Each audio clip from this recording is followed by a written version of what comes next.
Mardi matin ensoleillé pour les skieurs d'Avoria qui ont investi en nombre la place Jean Vernet.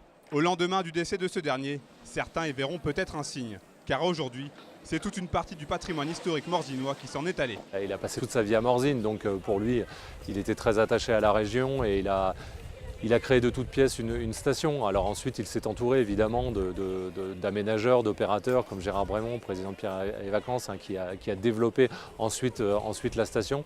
Mais c'est lui qui l'avait en tête et qui l'avait imaginé telle qu'elle est.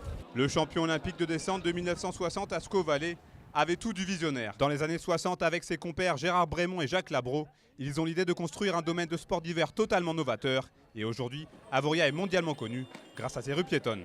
C'est une idée très moderne, une idée avant-gardiste, à un moment où tout le monde voulait s'équiper de sa voiture. Hein. Dans les années 60, tout le monde rêvait d'avoir une voiture, de prendre la National 7 et de partir en vacances avec. Et d'avoir imaginé un concept qui est aussi moderne encore aujourd'hui, aussi en avance sur son temps, ça a été une performance incroyable. L'héritage que Jean Vuarnet va laisser à Avoria, c'est la station en elle-même, hein, telle qu'elle est aujourd'hui.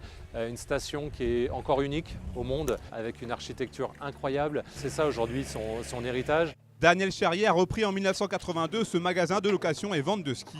Le tout premier ouvert à Avoria par son cousin, un certain Jean Vernet. Dernièrement, on en reparlait parce que les 50 ans de la station, c'est cette année, et il en était fier et content du débouché de la station. Sur beaucoup de plans d'ailleurs, sur l'architecture, sur le domaine skiable qu'il a créé aussi, parce que bien sûr, c'est lui aussi qui a dessiné plusieurs pistes.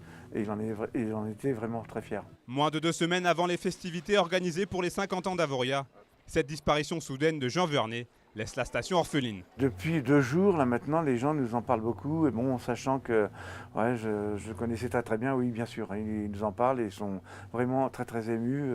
Le fait qu'ils ne soient pas là pour le 14-15 janvier, là où on va fêter les 50 ans. Les obsèques de Jean Vernet auront lieu le 9 janvier à Morzine. Et à l'occasion des 50 ans d'Avoria, le 14 janvier prochain, ici même en plein cœur de la station, une grande cérémonie d'hommage sera rendue au père fondateur d'Avoria.